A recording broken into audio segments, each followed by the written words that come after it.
Let's catch up now with Pauline Hanson, the leader and founder of One Nation. Good to talk to you again, Pauline.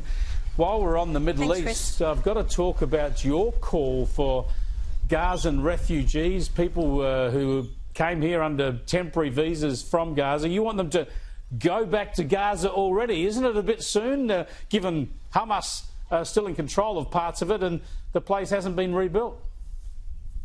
No, I don't think it's too soon to send them back. They shouldn't never have been brought out here in the first place, Chris. When you've got 20 countries that have signed this peace agreement, let them go to some Muslim country or some Arab country where they should have gone in the first place, not here to Australia.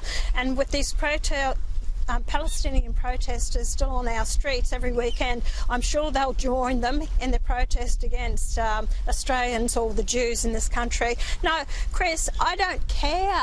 I really don't care. My obligation is to the people of Australia first and foremost. We have got people who can't get housing, people living in their cars, families. We've got people who are actually couch surfing. So no, my concern is for the people of Australia first and foremost. They came out here on tourist visas, then they're going to convert to other visas which will give them time in here for 3 years, I should say.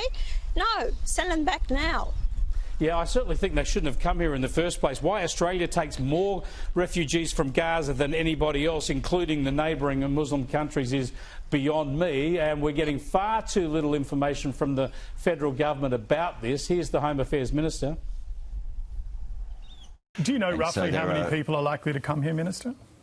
Oh, the number of visa holders who are still there is in the order of 600 to 700. And you know, there has never been a group where we have conducted more security checks. The work that's been done is very thorough, and they have family connections to Australia.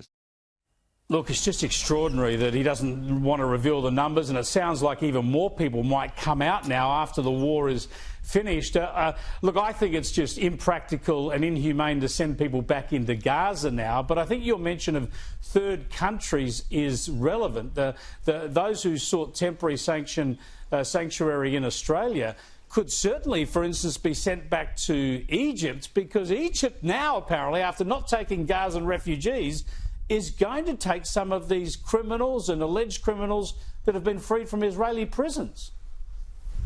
Chris, send them back, because the fact is, no, security checks haven't been done on these people. What I've heard is about an hour, maybe 24 hours, that they were given the visas. I'm sorry, it's not good enough. And Tony Burke can't tell me otherwise, or the Australian people, that we are on a probable national security risk at the moment for a terrorist attack on us.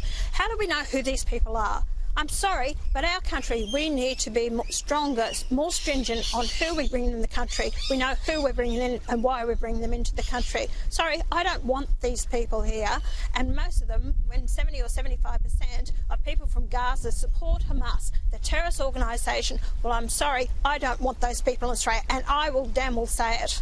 And a lot of Australians are backing me, because I tell you what, I've had 11,000 comments on my letter to the Prime Minister, and 100,000 people have supported it. Yeah, no, I've got no doubt about that. As I say, I disagree with the move to bring them here, and we saw Tony Burke, for some reason, welcoming some cohorts of them here. It is just bizarre for a country that has continuously tried to keep out of the diplomacy in this, who's picked it all wrong, to somehow we're the country that gets most of the refugees. I want to swing on to the opposition, though, the coalition, the Liberal Party in particular. One of their better performers, Senator James Patterson, gave a major speech last night, but unfortunately it was mainly about the Liberal Party. Here it is.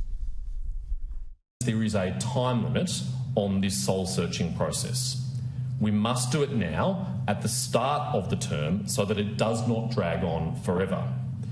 An ongoing mass public therapy session doesn't exactly scream ready for government.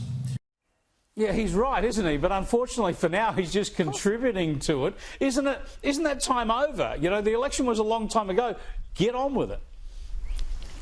I totally agree with you. You know, a lot of the Libs are getting splinters in their backsides from sitting on the fence too long and don't know which way to actually jump with it. And the problem is they're losing a lot of their support, and a lot of people are coming across the One Nation. I'm decisive in my policies. I'm, you know, all the time raising issues that the Liberal Party taking up our policies. People want mass migration, net zero address, and the cost of living.